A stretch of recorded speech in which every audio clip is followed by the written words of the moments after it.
पत्रकार बंधुओं, विधानसभा परिसर में आपका स्वागत एवं अभिनंदन करती हूँ। जैसे कि आप जानते हैं कि मैंने अपने माध्यम से आपके माध्यम से अपनी मंशा प्रदेश के सामने रखी थी और कहा था कि युवाओं को निराश नहीं होना है और मेरा पूरा प्रयास रहेगा कि मैं प्रदेश के युवाओं के आशाओं व अपेक्षाओं पर खरी उतरने का प्रयास ईमानदारी से कर सकूं। मैंने ये भी कहा था कि मैं अनियमितताओं को लेकर कठोर निर्णय लेने में संकोच भी नहीं करूंगी।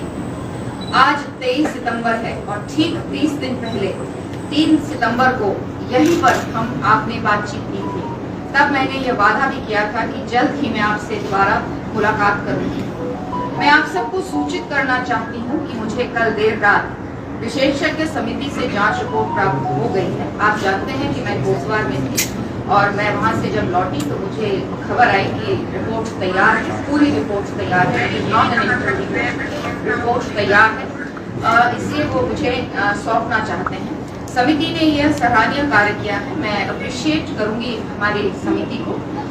तीनों ने लगातार 20 दिन तक दिन रात मेहनत की है। शनिवार रविवार की भी उन्होंने परवाह नहीं की है और साथ ही साथ अपने विधानसभा सचिवालय के जो मेरे अफसरान हैं उन्होंने उस समिति के साथ पूरी तरह से उनको कोऑपरेट किया है, उनके साथ रहे हैं और जब भी कुछ भी कागजात उन्होंने मांगे हैं वो उन्होंने उन तक पहुंचाए हैं। समिति ने सराहनीय कार्य किया है और निर्धारित अवधि के पूर्व ही रिपोर्ट सौंप दी है। पूरी रिपोर्ट 2014 पेज की है, लेकिन इसमें संलग्न भी शामिल हैं, जबकि केवल रिपोर्ट की अंश जो है वो 29 पेज के हैं। समिति ने विधानसभा सचिवालय के रिकॉर्ड का परीक्षण करने पर यह पाया कि वर्ष 2016 तक, वर्ष 2020 तथा वर्ष 2021 में जो तदर्थ नियुक्तियां की गईं उनमें अनियमितताएं थीं तथा इन भर्तियों में विभिन्न पदों के लिए निर्धारित नियमों का पालन नहीं हुआ है।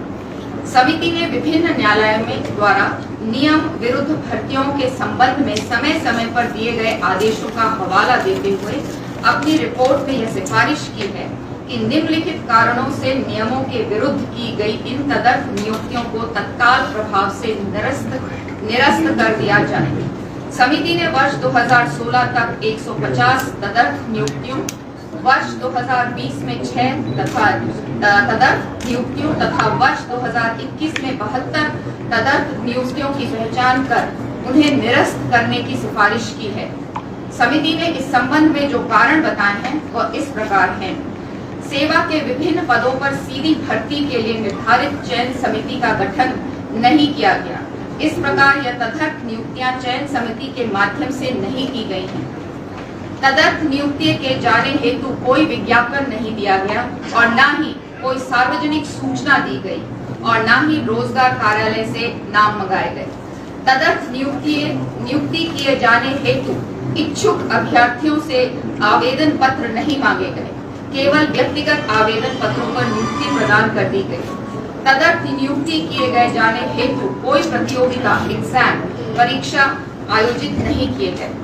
इन तदर्थ भर्तियों के लिए सभी पात्र एवं इच्छुक अभ्यर्थियों को समानता का अवसर प्रदान नहीं करके भारत के संविधान के अनुच्छेद 14 एवं अनुच्छेद 16 का उल्लंघन हुआ। जांच समिति ने अपने रिपोर्ट में इस बात का भी उल्लेख किया है कि कार्मिक विभाग के 6 फरवरी 2003 के शासनादेश द्वारा विभिन्न विभागों के अंतर्गत तदर्थ, संविदा, नियत वेतन, दैनिक वेतन पर की जाने वाली नियुक्तियों पर रोक लगाई गई है। उक्त 6 फरवरी 2003 के शासनादेश में व्यवस्था उपबंधित है कि श्रेणी ग तथा घ के किसी भी पद पर दैनिक वेतन, तदर्थ, संविदा, नियत वेतन पर नियुक्ति नहीं की जाएगी। इस प्रकार की नियुक्तियों पर पूर्ण रूप से प्रतिबंध रहेगा। पत्रकार बंधुओं, इतनी विस्तृत जानकारी आपके साथ शेयर करने से ये लाभ होगा कि जांच समिति की सिफारिशों के अनुरूप विधानसभा अध्यक्ष के रूप में मैंने जो निर्णय लिए हैं उनको समझने में आपको आसानी होगी। विधानसभा अध्यक्ष के रूप में जांच समिति की अनुशंसा को स्वीकार करते हुए वर्ष 2016 तक की 150 तदर्थ नियुक्तियों को वर्ष 2020 की 6 तदर्थ नियुक्तियों को तथा वर्ष 2021 की 72 तदर्थ नियुक्तियों को निरस्त करने का निर्णय लिया गया है। चूंकि इन तदर्थ नियुक्तियों को शासन का अनुमोदन प्राप्त है अतः नियमानुसार इन तदर्थ नियुक्तियों का निरस्त करने के लिए शासन को अनुमोदन लेना आवश्यक होगा। इन नियम विरुद्ध तदर्थ नियुक्तियों को निरस्त करने के लिए अनुमोदन हेतु मैं शासन को तत्काल प्रस्ताव भेज रही हूँ। अनुमोदन प्राप्त होते ही नियम विरुद्ध तदर्थ नियुक्तियां तत्काल समाप्त कर दी जाएंगी। इसी प्रकार उपनल द्वारा की गई 22 नियुक्तियों को भी तत्काल प्रभाव से निरस्त कर रही हूँ। मैं आपको जानकारी देना चाहती हूँ, वैसे जो ये आगे का मैं पढ़ने जा रही हूँ, ये जो 32 हम लोगों ने 32 पदों के लिए जो एग्जाम लिए थे उसके साथ दूसरी बात है।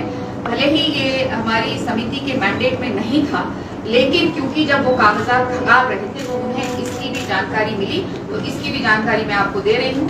मैं आपको ये जानकारी भी देना चाहती हूँ कि विधानसभा सचिवालय द्वारा 2021 में 32 विभिन्न पदों पर सीधी भर्ती के लिए आवेदन पत्र मांगे गए थे, जिसके लिए इस वर्ष 30 मार्च को लिखित परीक्षा भी आयोजित की गई थी, जिसका परिणाम अभी तक घोषित नहीं हुआ है।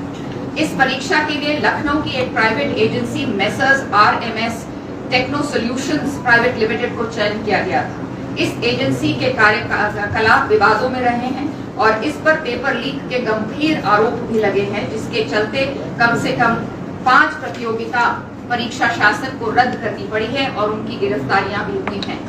विधानसभा सचिवालय में नियमों प्रावधानों का उल्लंघन करते हुए इस एजेंसी का चयन किया गया है। इसमें अनेक वित्तीय अनियमितताएं भी पाई गई हैं। उपलब्ध जानकारी के अनुसार इस एजेंसी को बिल प्राप्त होने के 2 दिन के अंदर बैंक से 59 लाख रुपए का भुगतान भी जारी कर दिया गया था, जिसमें विधानसभा सचिव की भूमिका भी संदेहास्पद पाई गई है। इस परिप्रेक्ष्य में विधानसभा अध्यक्ष के रूप में मैंने ये निर्णय लिया है कि इन 32 पदों पर हुई परीक्षाओं को निरस्त किया जाएगा तथा एजेंसी की भूमिका की जांच की जाएगी तथा नियमानुसार कार्रवाई की जाएगी। विधानसभा अध्यक्ष के रूप में मैंने ये भी निर्णय लिया है कि इस पूरे प्रकरण में विधानसभा सचिव की संदिग्ध भूमिका की जांच की जाएगी। जांच पूरे होने तक श्री मुकेश सिंघल को तत्काल प्रभाव से निलंबित किया जाता है। तत्संबंधी आदेश जारी किए जाएंगे। जांच समिति में दी गई विभिन्न सिफारिशों एवं सुझावों पर कार्रवाई जारी रहेगी।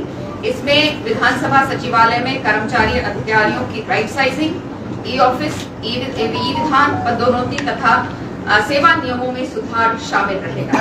अतः मैं पुनः अवगत कराना चाहती हूँ कि वर्ष 2016 तक की 150 तदर्थ नियुक्तियां, वर्ष 2020 की 6 तदर्थ नियुक्तियां को तथा वर्ष 2021 की 72 तदर्थ नियुक्तियों को निरस्त करने के मेरे निर्णय के अनुमोदन के लिए प्रस्ताव शासन को तत्काल भेज रही हूँ।